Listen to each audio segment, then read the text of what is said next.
Assalamualaikum, selamat petang warga Farmasi Duyung, apa khabar?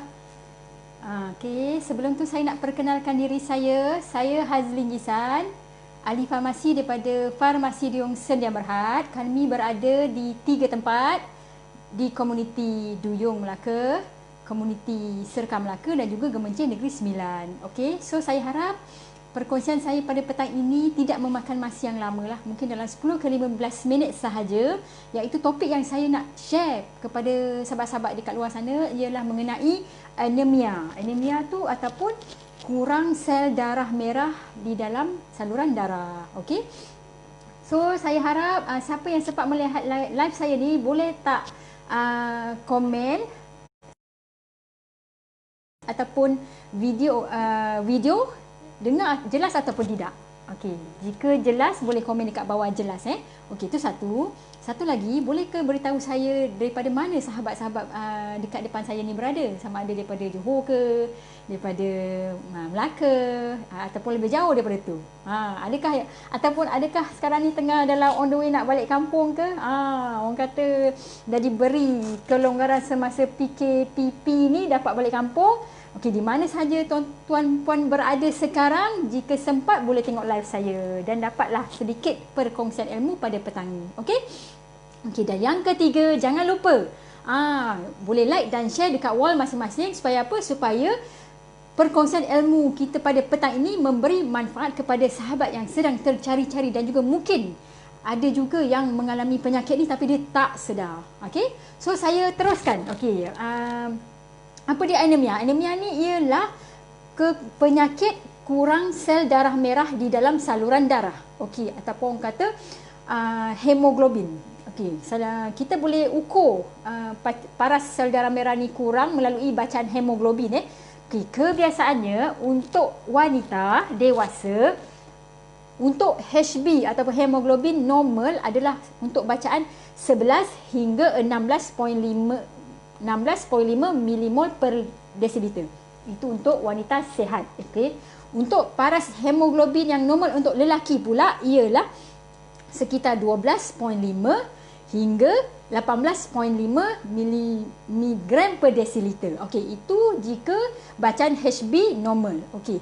Apa yang dikatakan adalah anemia kurang daripada bacaan-bacaan tadi. Okey, itu satu. Satu lagi, kalau kita boleh tengok daripada simptom ataupun kalau kita tengok dekat kita sendiri ada tak pernah mengalami cepat sangat letih, mengantuk, lepas tu bila nak buat kerja-kerja fizikal, naik tangga, turun tangga ataupun baru jalan dalam 500 meter dah penat, tu satu. Lepas tu denyutan jantung tiba-tiba laju sangat sampai kesan sesak nafas. Itu adalah salah satu simptom anemia, iaitu kurang kurang sel darah merah di dalam saluran darah. Okey, sebab apa? Sel darah merah ni dia sangat penting di dalam badan kita. Dia bawa oksigen dan juga dia bawa nutrien-nutrien penting untuk keperluan di dalam badan kita. Okey. So, saya terus kepada punca Okey, kebiasaannya anemia ni punca utama ni ialah disebabkan oleh kemalangan yang menyebabkan tumpahan darah. Yang ini kita tidak dapat kawal Mungkin disebabkan kemalangan yang mengakibatkan kehilangan darah yang teruk. Itu yang pertama. Okey, yang kedua, mungkin disebabkan oleh penyakit tertentu. Nanti tuan-puan boleh tengok especially kepada kaum wanita, di mana mereka yang mengalami pendarahan haid yang berpanjangan. Okey, seperti yang sedia maklum, untuk darah haid kebiasaannya ialah dikategori sebagai 1 hari 1 malam atau sehingga 15 hari 15 malam. Jika lebih daripada tu, bermaksud jika puan mengalami pendarahan ataupun lebih daripada 15 hari 15 malam tu kemungkinan puan ada mengalami masalah penyakit ketidakseimbangan hormon.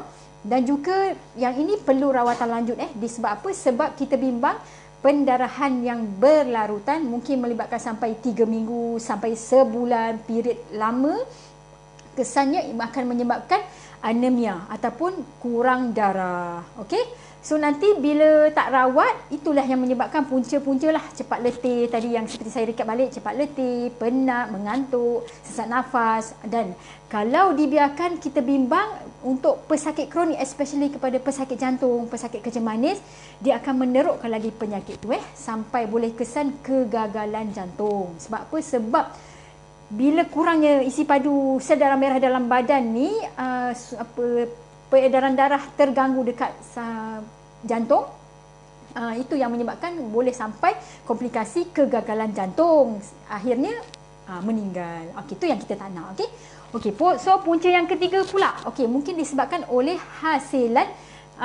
penghasilan sel darah merah tu di som-som tulang terganggu. Okey, sel darah merah ni untuk pengetahuan tuan-puan dan puan-puan adalah daripada som-som tulang yang terdiri daripada komponen zat besi, komponen B12, folic acid, nutrien-nutrien seperti vitamin A, vitamin C.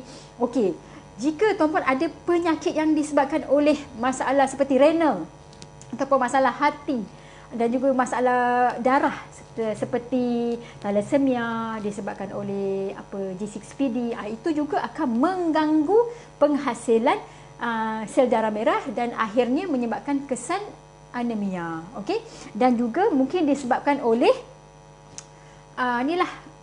masalah penyerapan kepada masalah penyerapan lah, especially yang ini kepada penderita gastrik, di mana bila berlakunya perut kembung, masalah gastrik teruk, dia punya point ialah serapan makanan yang kaya dengan zat besi, kaya dengan vitamin-vitamin baik untuk penghasilan darah itu terganggu, itu juga akan menyebabkan akan adanya penyakit anemia. Okey, so bila dah tahu punca-punca tu semua, kita kena jangan duduk diam lah, kita kena rawat dan juga kena fikir macam mana nak mengatasi masalah ni. Okey. Hai Puan Noriwati, terima kasih kerana menonton.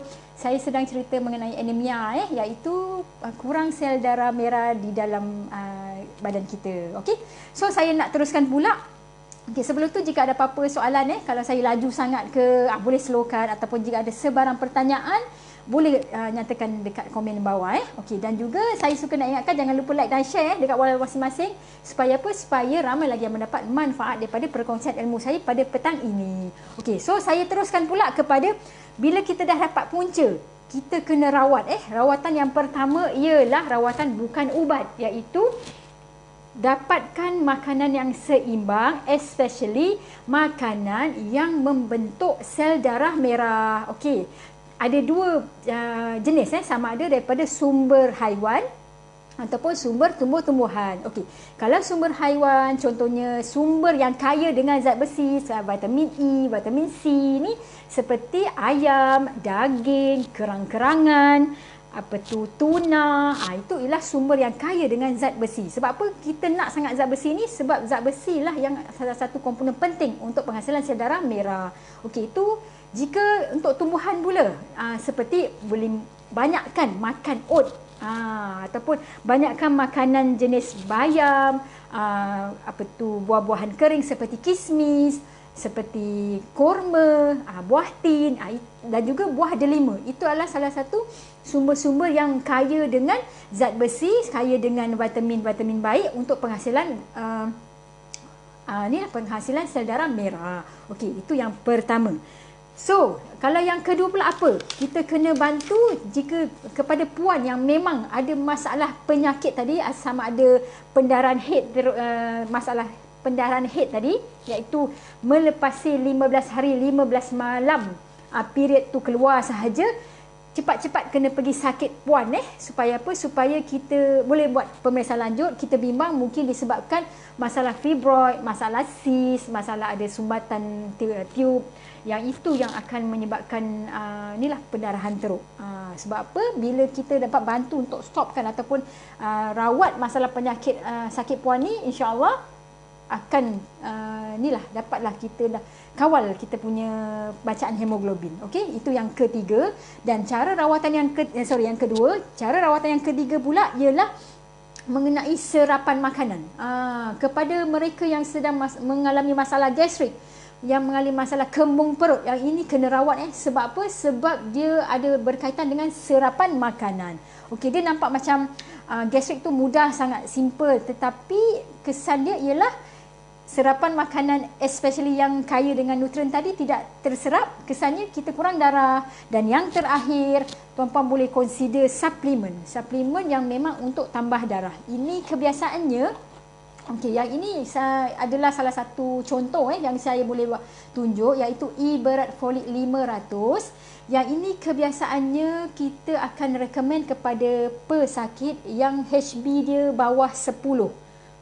Yang seperti saya recap balik jika untuk wanita, bacaan HB yang normal ialah antara 11 hingga 16.5. Untuk lelaki antara 12 hingga 18.5. Jika kurang daripada tu, saya pernah jumpa pelanggan ni dia punya HB sampai 8, muka dia pun dah pucat. So yang ini boleh consider ambil suplemen seperti ini, iaitu iberat folik ni, untuk membantu memperbaiki masalah anemia tadi. Okey, sebab apa? Sebab dalam iberat folik ni dia dah insya-Allah dia dah semua ada dah ada zat besi sebanyak 525 mg, dia ada folic acid, ada vitamin-vitamin B kompleks seperti B3, B6, B12, dan juga dia ada dia ada kalsium. Okey, so ini yang pertama. Dan yang kedua, suka saya nak share, semasa ambil makanan ke ataupun ambil suplemen ni untuk mereka yang untuk bantu untuk penyakit anemia ni, kalau boleh kena jarakkan 1 jam kepada minuman-minuman yang boleh mengganggu serapan zat besi dan vitamin C, iaitu seperti minuman berkafein ataupun minuman yang bersusu. Senang cerita, kalau tuan-puan sedang masalah anemia, tuan-puan makan makanan yang saya sebut tadi ataupun ambil suplemen macam ni, iberat folik, kena jarakkan 1 atau lagi baik ialah 2 jam selepas, barulah tuan-puan boleh nikmati minum kopi ataupun minum susu. Sebab apa? Kopi, susu yang ini akan mengganggu serapan ubat dan juga serapan zat besi dan vitamin C itu juga. Okey. So, saya rasa itu saja. Saya harap perkongsian saya yang sedikit ini memberi manfaat. Okey, jangan lupa like dan share. InsyaAllah kita akan jumpa di dalam kuliah yang akan datang. Okey, ada apa-apa soalan tak? Jika tiada soalan, saya akan habis sampai sini saja. Terima kasih kerana menonton. InsyaAllah, ingat, kita jumpa lagi Anda sihat, kami gembira. Assalamualaikum.